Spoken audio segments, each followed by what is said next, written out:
Bonjour à chacun. Ça fait plaisir de se retrouver ce matin, n'est-ce pas? Un grand merci à Kelly et à toute l'équipe qui nous ont conduits dans ce temps de louange. Je ne sais pas si vous vous souvenez, la dernière fois que je suis intervenu ici un dimanche, on avait parlé de la nécessité de laisser Dieu nous construire, nous faire un nom. Et pour cela, on s'était basé sur la première partie du texte de Genèse chapitre 11. Et ce matin, je propose de poursuivre dans cette même optique, mais avec quelques variantes. Et mon thème aujourd'hui, c'est le piège du bien paraître. Le piège du bien paraître. Et je vous invite à ouvrir la Bible avec moi dans le Nouveau Testament, dans les Actes des Apôtres. Les Actes des Apôtres, le chapitre 4, du verset 32 à 37. Et ensuite, toujours dans les Actes des Apôtres, le chapitre 5, du verset 1 à 11. C'est un peu la suite. Acte 4, 32 à 37. Et ensuite, Acte 5, verset 1 à 11. Et ceux qui connaissent bien le livre des Actes, vous avez compris qu'il s'agit du récit concernant Ananias et Saphira. Voilà. Le piège du bien paraître. Acte 4, 32 à 37 et Acte 5, 1 à 11. C'est bon? La multitude de ceux qui avaient cru n'était qu'un cœur et qu'une âme. Nul ne disait que ses biens lui appartinssent en propre, mais tout était en commun entre eux. Les apôtres rendaient avec beaucoup de force témoignage de la résurrection du Seigneur Jésus. Et une grande grâce reposait sur eux tous. Car il n'y avait parmi eux aucun indigent. Tous ceux qui possédaient des champs ou des maisons les vendaient, apportaient le prix de ce qu'ils avaient vendu et le déposaient aux pieds des apôtres. Et l'on faisait des distributions à chacun selon qu'il en avait besoin. Joseph, surnommé par les apôtres Barnabas, ce que signifie fils d'exhortation, lévite originaire de Chypre, vendit un champ qu'il possédait, apporta l'argent et le déposa aux pieds des apôtres. Donc voilà un peu ce qui est dit déjà à la fin du chapitre 4 des Actes. Et on va poursuivre avec maintenant Acte 5, et qui va commencer par ce mot « mais », comme pour introduire une opposition par rapport à ce qui a été dit précédemment. Mais un homme nommé Ananias, avec Saphira sa femme, vendit une propriété et retint une partie du prix, sa femme le sachant. Puis il apporta le reste et le déposa aux pieds des apôtres. Pierre lui dit, « Ananias, pourquoi Satan a-t-il rempli ton cœur au point que tu montes au Saint-Esprit et que tu aies retenu une partie du prix du champ? S'il n'eût pas été vendu, ne te restait-il pas? Et après qu'il a été vendu, le prix n'était-il pas à ta disposition?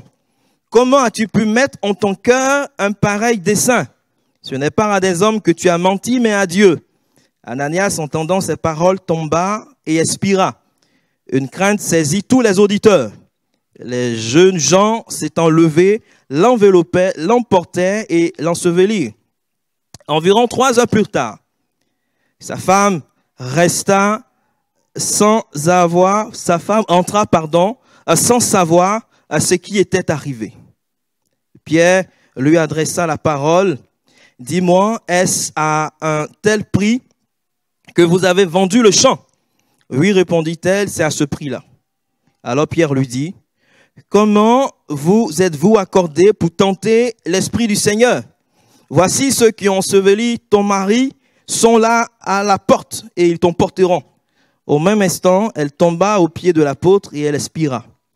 Les jeunes gens étant entrés la trouvaient morte, ils l'emportaient et l'ensevelirent auprès de son mari.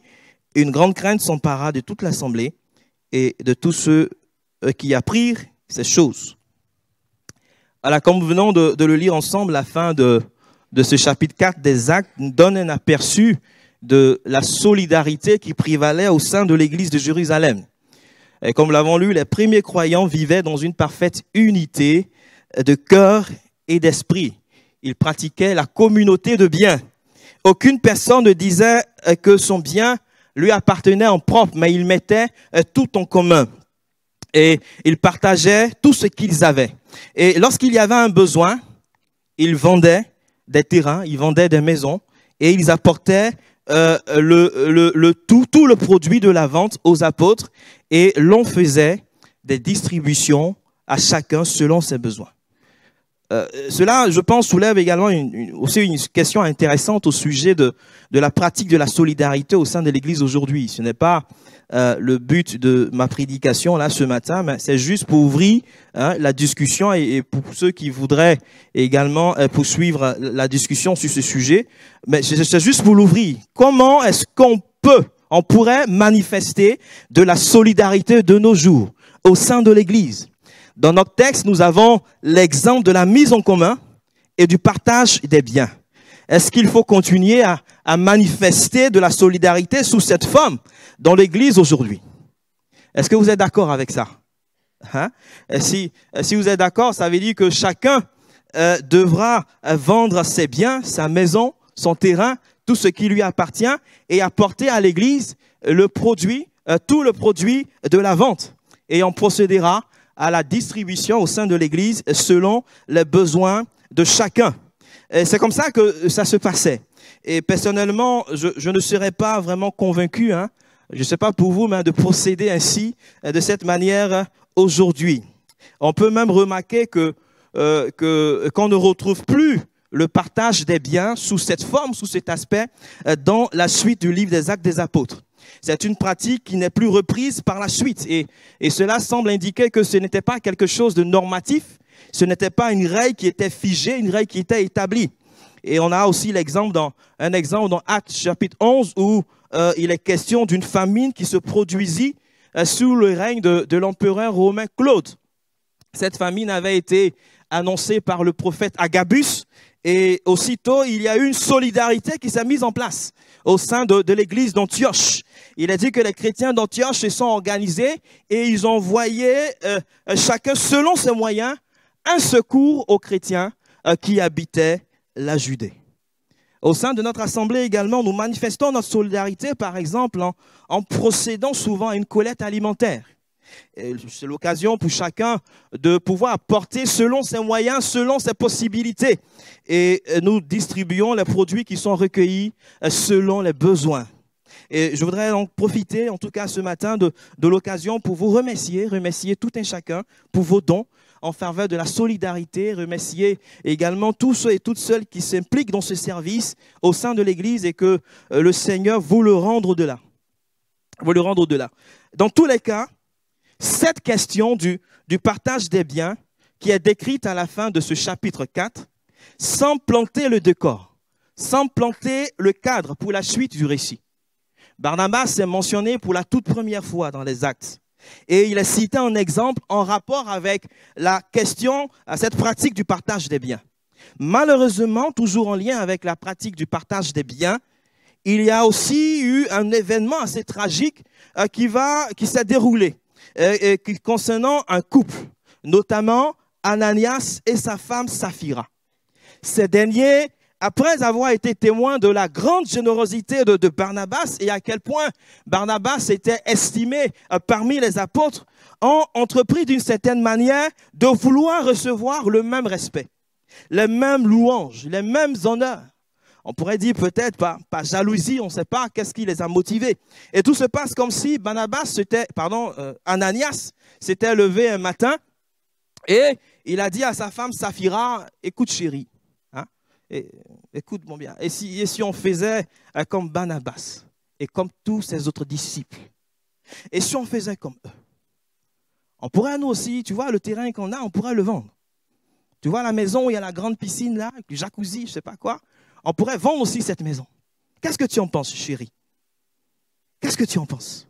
Et comme ça, on pourra aussi jouir d'une grande réputation au sein de l'Église. Parmi les apôtres, on sera estimé comme Barnabas. On parlera de nous. Et Saphira écoute attentivement son mari. Ah oui, c'est une excellente idée. Faisons comme ça. Vendons notre propriété. Et c'est ainsi qu'Ananias et Saphira ont vendu leurs biens. Cependant, et contrairement à Barnabas et aux autres, ils n'ont pas remis à l'Église la totalité du produit de la vente. de leurs biens, mais seulement une partie. Et ils ont laissé entendre qu'ils avaient fait une très grande offrande à l'église, qu'ils avaient fait un grand sacrifice en prétendant avoir tout donné aux apôtres, alors qu'ils avaient retenu une partie du produit de la vente. Vous savez, il est vrai que cette question, cette pratique du partage des biens, ce partage de biens se pratiquait, mais il n'y avait aucune obligation à vendre ces biens. Ce n'était pas obligé. Il n'y avait aucune obligation. Le don était libre. Et l'Église du 1er siècle n'était pas la seule communauté à pratiquer le partage des biens. Cette pratique existait également au sein d'une autre communauté appelée la communauté des Esséniens, qui est aussi connue sous le nom de la secte de Qumran. Et vous savez, Qumran, c'est le lieu près duquel les rouleaux ou les manuscrits de la mer Morte ont été découverts. Et dans cette secte, le partage des biens n'était pas libre, mais le partage des biens était imposé aux membres de la secte. Et si quelqu'un souhaitait devenir membre de la secte, adhérer à cette secte, on lui imposait la vente de ses biens avant d'entrer dans la secte. Il n'avait pas de liberté par rapport à ça. Mais dans l'église primitive, dans l'église du 1er siècle, le partage des biens n'était pas une obligation dans la communauté des croyants de l'église primitive. Tous ceux qui vendèrent leurs biens le faisaient volontairement, comme pour marquer leur consécration à Dieu. Ils le faisaient parce qu'ils brûlaient d'amour, non seulement pour le Seigneur, mais aussi les uns pour les autres. Le Saint-Esprit avait fait d'eux un seul cœur et une seule âme. En outre, lorsqu'ils vendèrent leur propriété, lorsqu'ils vendaient leur terrain ou leur maison, ils étaient également libres de l'utilisation du produit de la vente. Il n'y avait aussi aucune obligation concernant la manière d'utiliser le produit de la vente. Ils n'étaient pas obligés de remettre l'argent, le montant de la vente à l'église. Ils pouvaient soit garder cet argent, ce montant, soit le donner en partie ou en totalité. Ils étaient libres également. Libres de vendre ou ne pas vendre. Et une fois vendu, libres de l'utilisation du montant de la vente. Mais Ananias et Saphira, Ananias a résolu de retenir une partie de l'argent avec le consentement de sa femme, tout en laissant entendre qu'ils avaient tout donné. Bien aimé, je veux juste ouvrir cette parenthèse et juste donner un verset par rapport à ça, pour dire que la Bible dit ceci, que chacun donne comme il a résolu en son cœur, sans tristesse ni contrainte, car Dieu aime celui qui donne avec joie. Dans 2 Corinthiens 9, le verset 7. Le texte que nous avons lu ne le dit pas, mais peut-être qu'au début, Ananias et Saphira avaient l'intention de tout donner. Mais alors qu'ils se rendaient vers les apôtres, peut-être qu'ils ont changé d'avis en cours de route. On ne va quand même pas tout donner aux apôtres, tout donner à l'église. On donnera une partie et on gardera une partie. Mais attention, on dira aux apôtres que c'est tout le produit de la vente que nous offrons à Dieu, que nous offrons à l'église. Et c'est ce qu'ils ont fait. Bien aimé, on pourrait se poser la question suivante. La question de savoir, mais quel a été au juste même le péché commis par Ananias et Saphira? Était-il aussi grave pour mériter une telle sanction, une telle punition de la part de Dieu? Bien aimé, Ananias et Saphira ont menti à Dieu. Cela dit, ils sont tombés dans le piège du bien paraître. Pierre a dévoilé leur mensonge et a dit à Ananias que c'est au Saint-Esprit qu'il a menti et pas seulement aux hommes. Et par la suite, il a aussi accusé Saphira de s'être accordée avec son mari pour tenter l'esprit du Seigneur. Bien-aimés, Ananias et Saphira ont voulu bien paraître et cela les a conduits au mensonge. Comme nous l'avons dit, ils n'étaient pas obligés de vendre leurs biens. Et après l'avoir vendu, ils n'étaient pas non plus obligés de remettre tout le produit de la vente et même une partie à l'église. Mais ils ont voulu paraître aussi consacrés. Ils ont voulu paraître aussi spirituels que Barnabas et les autres. Ils ont voulu paraître plus généreux qu'ils ne l'étaient en réalité. Et en agissant de la sorte, ils se sont opposés au Saint-Esprit, puisque c'est le Saint-Esprit qui a fait de la communauté des chrétiens un cœur et une âme. En d'autres termes, en transgressant la règle de la transparence, ils sont tombés dans le piège du bien-paraître. Et ce faisant, ils se sont opposés à l'unité de l'esprit. Bien aimé, cette attitude d'Ananias et Saphira pourrait aussi nous amener à nous interroger sur la soif de vouloir bien paraître dans l'Église. Parfois, on pourrait avoir tendance à accorder plus d'importance à notre bonne image, accorder plus d'importance à notre réputation dans l'Église, à ce que les frères et les sœurs pensent de nous, plutôt que de nous préoccuper de ce que Dieu pense de nous. Parfois, on veut bien paraître, mais la vie de sanctification nous importe peu.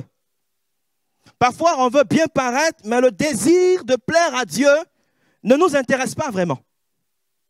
On veut paraître pour quelqu'un de généreux, en prétendant avoir tout donné à Dieu alors qu'on ne l'a pas fait. On veut faire croire aux autres qu'on est un homme de prière, une femme de prière, un homme qui lit la Bible, une femme qui lit la Bible, quelqu'un de pieux, quelqu'un de consacré, alors que ce n'est pas le cas. On veut donner aux autres l'image de quelqu'un de spirituel, mais la réalité d'une vie spirituelle authentique fait défaut. Dans 2 Timothée 3, Paul parle de gens qui ont l'apparence de la piété, mais qui réunissent et qui en font la force. Et l'apôtre Paul va même exhorter Timothée à s'éloigner de ces hommes-là. Et Pierre a posé la question suivante à Ananias. Pourquoi Satan a-t-il rempli ton cœur au point que tu mentes au Saint-Esprit? Et cette question est fondamentale, elle est importante parce que en réalité, ce n'est pas à l'Église qu'il a menti. Ce n'est pas aux apôtres qu'il a menti. Ce n'est pas aux hommes qu'il a menti, mais c'est au Saint-Esprit qu'il a menti. Bien-aimé, on peut tromper tous les hommes. On peut tromper son mari, sa femme, on peut tromper ses enfants, on peut tromper toutes les personnes qu'on veut, mais on ne peut pas tromper le Saint-Esprit. Non, on ne peut pas le tromper. La Bible déclare que le Saint-Esprit sonde tout, même les profondeurs de Dieu. Le Saint-Esprit voit. Le Saint-Esprit connaît les mobiles les plus cachés qui peuvent se trouver dans le cœur d'un homme. On ne peut rien cacher au Saint-Esprit. Il voit tout, il connaît tout, il sait tout, il peut tout. Lorsque Pierre a demandé à Ananias pourquoi Satan avait rempli son cœur, Pierre n'était pas en train de dire, Ananias, un démon a pris possession de ta vie. Non. Pierre était en train de souligner au contraire que Satan, qui est le père du mensonge, l'avait tenté, lui et sa femme. Et ils sont tombés dans le piège du bien paraître en mentant au Saint-Esprit. Dans l'Ancien Testament, lorsque le prophète Nathan est venu et qu'il a confronté David par rapport à son adultère et également son adultère avec Bathsheba, également le maître du mari de Bathsheba, le maître d'Uri, David a été profondément convaincu de son péché. Et cette conviction de péché a amené David à laisser jaillir de son cœur un cri.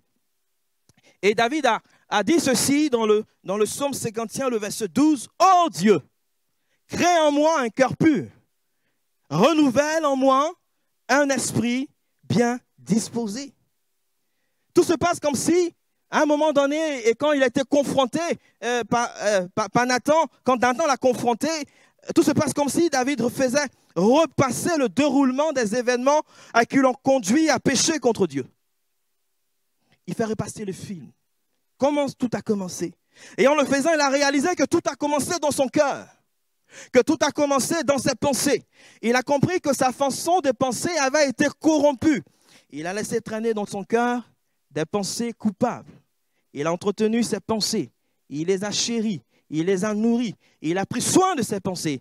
Il a laissé ses pensées prospérer dans son cœur, se développer, prendre de la place, de l'importance. Et finalement, le péché a été conçu. Le péché a été enfanté. Et c'est pourquoi David demande maintenant au Seigneur, crée en moi un cœur pur. Renouvelle en moi un esprit bien disposé. Il a compris que si la source est pure, l'eau qui va en sortir, qui va jaillir de cette source, sera également pure. Bien-aimé, peut-être que je suis tombé dans le piège du bien paraître. Je prétends être ce que je ne suis pas. Peut-être que cela m'a conduit à vivre, moi aussi, dans le mensonge, dans la duplicité, dans l'hypocrisie, à vivre comme s'il y avait un max sur mon visage.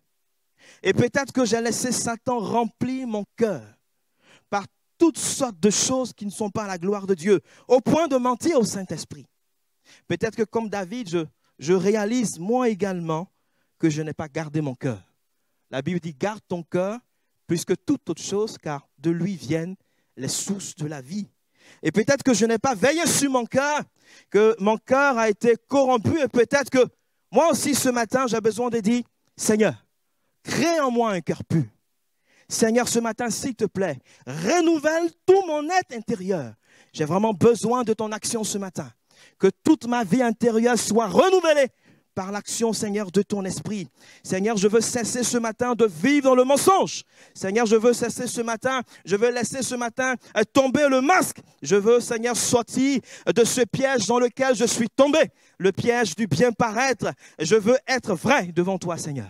Je veux avoir un cœur qui est vrai, qui est authentique et qui est sincère devant toi. Seigneur, ce matin, viens à mon aide.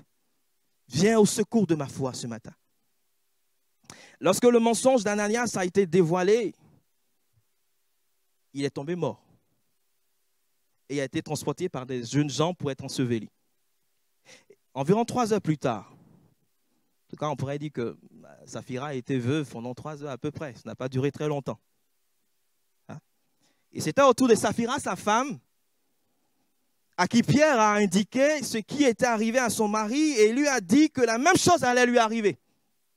Au même instant, elle est tombée, morte elle aussi, et a été transportée pour être enterrée. Vous savez, il est possible d'établir certains parallèles entre ce récit et le récit de la chute d'Adam et Ève.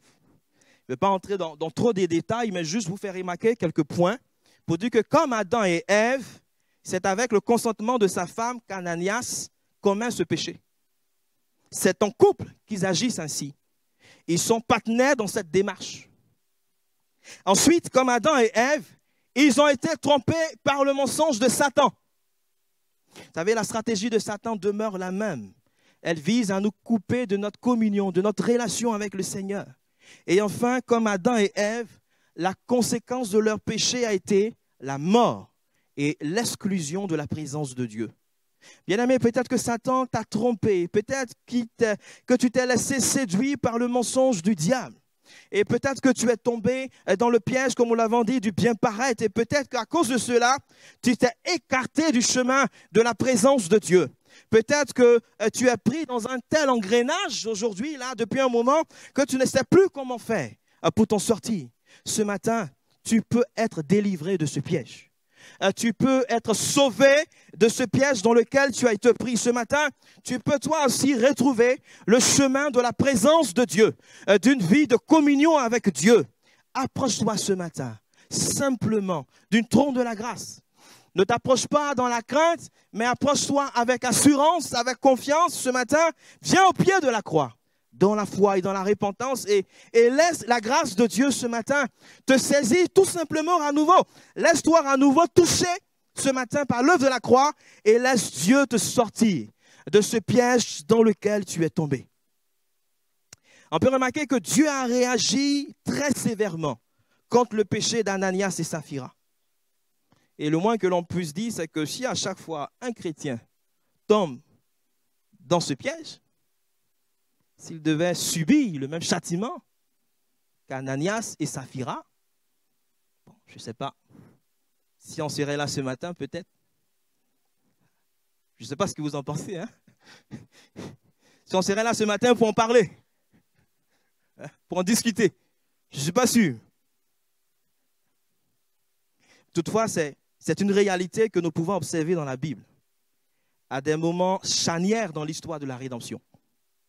On peut remarquer qu'il y a eu, dans l'histoire de la rédemption, des interventions particulières de Dieu à des moments de transition, à des moments clés, à des moments importants, à des moments même de réveil spirituel.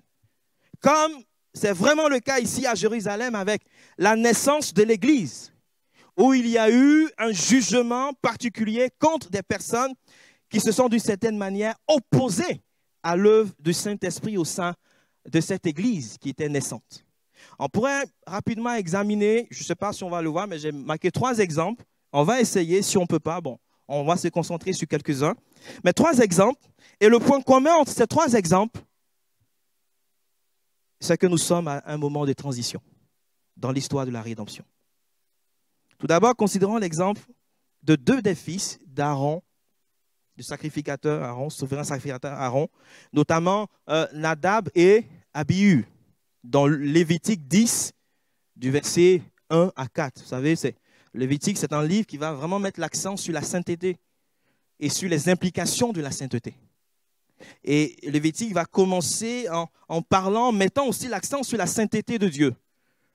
Écoute Israël éternel, soyez parfaits, comme votre Dieu est parfait. Soyez saints, comme il est saint. Donc, c'est un livre qui va vraiment mettre l'accent là-dessus. Et Nadab et Abihu étaient tous les 2 sacrificateurs. Et dans l'exercice de leur fonction, ils ont eu à brûler du parfum devant l'autel de l'Éternel. Mais ils n'ont pas fait selon la parole de Dieu.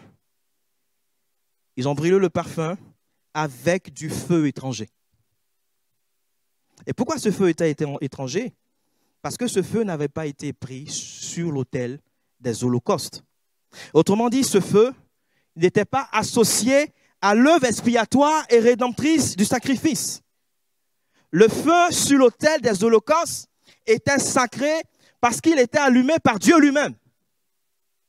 Et Nadab et Abihu ont offert un feu qui était issu de leur propre fabrication. Ils ont mis de côté le feu qui est allumé par Dieu. Ils ont décidé de se fabriquer eux-mêmes leur propre feu et de l'introduire dans la présence de Dieu. Introduire un feu étranger devant Dieu. On peut se dire, mais le feu, c'est le feu. Tant que ça brûle, tout va bien. Quelle différence il y a en ça? Que ça vienne de Dieu, que Dieu a allumé le feu ou que nous-mêmes on a allumé le feu, de toute façon, ça brûle. Si je mets ma main là-dedans, ça va me brûler. Donc, quelle est la différence? Dans le cas de Nadab et Abihu, c'était littéralement une erreur mortelle. La Bible déclare que le feu est sorti de devant l'Éternel et les a consumés. Bien-aimés, il y a le feu que Dieu lui-même allume, c'est le feu de son esprit. C'est un feu qui découle de l'œuvre de la croix. Et parfois, certaines personnes veulent fabriquer une atmosphère, je dirais, spirituelle, parce qu'ils veulent bien paraître. Il y a certains qui veulent introduire dans l'Église certaines choses qui ne sont pas à la gloire de Dieu, un feu étranger. Des choses qui relèvent de leur propre fabrication au lieu de rechercher le feu qui vient d'en haut. Le feu du Saint-Esprit. Bien-aimés, on pourrait citer bien d'autres exemples. Mais gardons-nous de servir Dieu avec du feu étranger, parce que nous voulons bien paraître. Gardons-nous d'introduire dans la présence de Dieu, dans la maison de Dieu, un feu étranger. Gardons-nous d'introduire ces choses-là dans la présence de Dieu. Le deuxième exemple se trouve dans Nombre 15, du verset 32 à 36. C'est un exemple où il est question d'un homme qui a ramassé du bois un jour de sabbat. Vous savez, comme nous le savons, le livre des Nombres a aussi un livre qui va raconter le moment où les enfants d'Israël ont fait leur départ du Sinaï et ont effectivement entamé leur pèlerinage dans le désert jusqu'à leur arrivée dans les plaines de Moab. C'est dans ce livre que nous avons un comptage, un recensement militaire. On a fait un recensement de tous ceux qui étaient en âge de partir en guerre, un recensement, un comptage de la population. Et Israël se prépare dans ce livre-là à entrer dans la terre promise. Et Israël reçoit cette fois-ci des instructions très précises de la part de Dieu. Des instructions très détaillées de la part de Dieu dans leur contexte de désert. Et c'est là que Israël a passé le plus de temps également. C'est à partir de ce moment qu'Israël va vraiment passer le plus de temps dans le désert. Vous savez, en fait, quand on lit le Pentateuque, on a le sentiment que, ils ont passé, c'est bien réparti en termes de temps. En fait, la période qui s'étend de la sortie de l'Égypte jusqu'au départ du Sinaï dure seulement 13 mois. seulement 13 mois. Mais on a l'impression qu'Israël a passé beaucoup de temps autour du Sinaï, etc. Mais ça dure seulement 13 mois.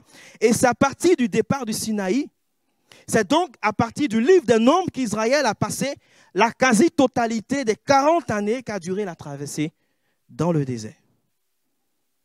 Pourquoi? Parce que Dieu a pris le temps. Le temps pour préciser les choses. Dieu a pris le temps pour détailler les choses. Il a donné ses instructions, mais il prend le temps de tout détailler, de tout expliquer, pour que les gens comprennent bien. Il prend le temps de le faire. Et c'est dans ce contexte que dans Nombre 15, 32 à 36, il est question de cet homme qu'on a surpris en train de ramasser du bois le jour du sabbat. On a envie de dire, mais avec tout ce que Dieu a dit, avec tous ces détails-là, tu n'as pas compris et tu pouvais ramasser ce bois la veille. Tu pouvais ramasser ce bois le lendemain. Mais tu choisis le jour du sabbat. Un jour qui est consacré à Dieu. Pour aller ramasser du bois. Tu transgresses la loi établie par Dieu. La loi du sabbat. Et la Bible déclare que le jugement de Dieu a été de le lapider hors du camp. Bien aimé, parfois, Dieu, dans sa patience, prend également le temps de nous parler, de nous instruire. Il prend le temps de nous interpeller. Il prend le temps de détailler, de décortiquer, de préciser les choses pour qu'on comprenne bien. Il prend le temps de nous avertir. Mais peut-être que notre désir de vouloir bien paraître fait que nous continuons de transgresser délibérément sa parole. La Bible dit, et on l'a entendu dans un don ce matin, que Dieu parle tantôt d'une manière, tantôt d'une autre. Mais nous ne prenons pas garde à ce qu'il dit. Le troisième et dernier exemple est celui d'Acan. Dans Josué chapitre 7 du verset 18 à 26. Israël a traversé le Jourdain. Ils venaient d'entamer la conquête de Canaan. Ils avaient déjà conquis Jéricho et ils se préparaient à conquérir Haï. Ils ont été victorieux face à Jéricho, mais ils ont subi une défaite cuisante face à Haï. Qu'est-ce qui s'est passé? Pourtant, Haï semblait être un territoire qui était facilement prenable. Et ils se sont dit, bon, ben voilà, on va les prendre assez rapidement, prendre cette ville assez rapidement. Mais tout ne s'est pas passé comme prévu. Ils ont subi une grande défaite. Et voilà, Dieu a dit à Josué que cette défaite était la conséquence d'un péché qui a été commis dans le camp. Parce que pendant la conquête de Jéricho, un homme s'est emparé de plusieurs objets qui étaient dévoués par interdit. Et cet homme, c'était Acan. Et comme punition, Acan, ses fils, ses filles ont été lapidés et ont été brûlés avec tous leurs biens, et même avec ce qui a été volé. On pourrait dire, mais bon, Acan, lui, on comprend. Mais et ses fils alors? Qu'est-ce qu'ils ont fait? Vous savez, Acan, quand il a volé, il est venu cacher ça sous sa tente. Chez lui. Et peut-être que ses enfants l'ont vu faire. Et peut-être qu'ils l'ont aidé même à cacher. La Bible ne précise pas. Peut-être qu'ils se sont rendus complices. Ils auraient peut-être pu aller dire à Moïse, mais voici ce que notre papa a fait. Mais non. Ils ont caché ça, comme leur père. Et ils ont subi le même jugement de Dieu. Bien-aimés frères et sœurs, parfois le désir de vouloir paraître peut aussi nous pousser à introduire dans notre maison, à introduire dans notre famille, à introduire peut-être même dans notre couple des choses que Dieu a dévouées par interdit. Parce qu'on veut paraître. On introduit ces choses-là à la maison.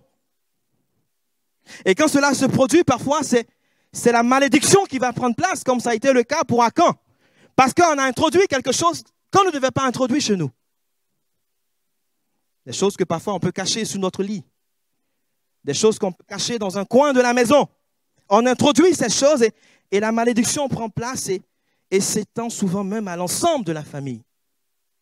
On pourra aussi citer bien d'autres exemples. L'exemple d'Uza dans 2 Samuel 6, lorsque il était question du retour de l'Arche de l'Éternel à Jérusalem avec Uza, la mort d'Uza, etc. Mais je vous donne juste la référence. Bien aimé, dans ces moments de transition, dans des moments, des périodes où l'Église vit des choses, dans des périodes même de réveil, Satan essaie toujours de s'introduire.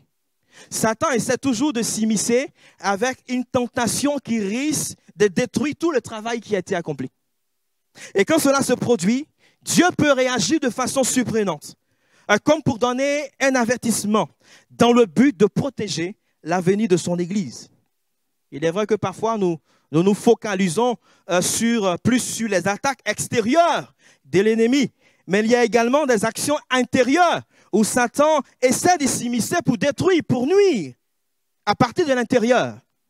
Mais Dieu protège toujours son Église, à la fois contre les dangers extérieurs, mais aussi contre les menaces qui peuvent surgir de l'intérieur. Mais en même temps, faisons attention, nous-mêmes, à notre cas, à ne pas être celles de ceux que Satan utilise pour introduire dans l'Église des menaces, pour introduire à partir de l'intérieur des menaces. Jésus a dit, il est possible qu'il arrive des scandales, mais malheur à celui par qui ils arrivent. Malheur à celui par qui ils arrivent. Il est possible qu'il n'arrive pas, des scandales, mais malheur à celui par qui ils arrivent. Veillons sur notre cœur. Gardons notre cœur. Bien-aimés, par la grâce de Dieu, l'Église ira toujours de l'avant. Même si l'Église peut par moments connaître des temps difficiles, la bénédiction de Dieu sera toujours au rendez-vous. C'est pourquoi nous n'avons pas à craindre quoi que ce soit. Nous devons simplement faire confiance à Dieu. Jésus a dit, je bâtirai mon Église et les portes du séjour des morts ne prévaudront point contre elle. Bien-aimés, notre Dieu n'a pas changé. Et le danger auquel nous pouvons parfois être exposés, c'est d'oublier que Dieu est au milieu de nous, que Dieu est présent parmi nous. C'est de perdre de vue cette réalité, c'est de négliger la réalité de la présence de Dieu parmi nous, au point de vouloir introduire du feu étranger dans l'Église, au point de vouloir désobéir délibérément à la parole de Dieu, au point de faire entrer dans l'Église ce qui est dévoué par interdit, au point de vivre ou de vouloir vivre dans le mensonge parce qu'on veut paraître. Que le Seigneur vraiment nous aide, que le Seigneur vraiment nous accorde sa grâce. Je vais terminer pour dire simplement que notre texte se termine en indiquant que la crainte s'est emparée de l'Église et de tous ceux qui ont entendu la nouvelle de la mort d'Ananias et Saphira. En tout cas, dans ce texte, c'est la première fois qu'on a la mention du mot Église. C'est vrai que dans le texte qu'on a lu, il est parlé, en tout cas dans ma version que j'ai utilisée, d'assemblée. Mais dans le grec, c'est le mot ecclésia qui est traduit aussi par Église. Ce n'est pas à ce moment que l'Église est née, mais c'est à cette occasion qu'on a cette toute première mention de l'Église dans le livre des Actes des Apôtres. Le nom Ananias signifie Dieu fait grâce. Et celui de Saphira signifie belle, comme un saphir. Et il semble ici avoir une contradiction entre la signification de leur nom et le témoignage de leur vie tel que présenté dans cette portion du livre des Actes. Il n'empêche que la beauté et la grâce de Dieu continuent de se manifester, continuent de s'exprimer. Bien-aimés, Dieu est un Dieu de grâce. Et il continue de faire de belles choses dans la vie de tous ceux qui acceptent d'être vrais devant lui. Et ce matin, es-tu tombé dans le piège du bien-être, du bien-paraître? Ce matin, es-tu tombé dans le mensonge du diable, dans un engrenage qui nuit à ta vie? Peut-être que tu as tout essayé, mais tu ne sais pas comment faire pour t'en sortir. Bien-aimé, peut-être que le désir de vouloir paraître t'a conduit à introduire un feu étranger dans l'église ou à un autre endroit, à introduire dans l'église, dans ta maison, dans ta famille, des choses que Dieu a dévouées par interdit. Et peut-être que tu en vois aujourd'hui les conséquences néfastes qui s'étendent même sur l'ensemble, à l'ensemble de ta famille, de tes proches. Est-ce que le désir de vouloir paraître t'a amené à transgresser, toi aussi, délibérément, la parole de Dieu? Mon frère, ma sœur, je voudrais simplement t'encourager pour te dire que la grâce de Dieu est encore disponible pour toi ce matin.